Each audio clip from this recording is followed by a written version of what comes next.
প্রাথমিকভাবে এই ঘটনার সাথে যারা দোষী সাব্যস্ত হয়েছে দোষী তাদেরকে আমরা চিহ্নিত করেছি। সেই জন্য আমরা গার্ড যে 2 জন ছিল তাদেরকে আমরা বরখাস্ত করেছি। যারা এই নিহত হয়েছে তাদের পরিবারকে 1 লক্ষ টাকা করে রেল ক্ষতিপূরণ দেওয়া হচ্ছে। আর ইতিমধ্যে জেলা প্রশাসনের থেকে তাদের পরিবারকে নিহত পরিবারকে 25,000 আর এমনিদেরকে আহত থেকে 15,000। যে 2 জন রেল কর্মকর্তা গাফিলতি আমরা পেয়েছি তাদেরকে আমরা ইতিমধ্যে বহিষ্কার করা তাদেরকে বরখাস্ত করা হয়েছে এবং স্টেশন মাস্টার যিনি আছেন তার ব্যাপারেও আমরা ব্যবস্থা গ্রহণ করছি।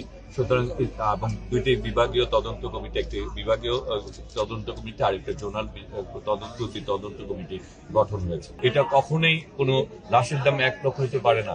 সেই জন্য যারা এই ঘটনার সাথে জড়িত তাদেরকে শাস্তি আনা হবে এবং সাথে সাথে এই রেল এই দুর্ঘটনা থেকে কিভাবে রক্ষা করা যায় সেই জন্য এই রেল ক্রসিংকে আধুনিকরণ করার জন্য সরকারের মধ্যে সিদ্ধান্ত আছে।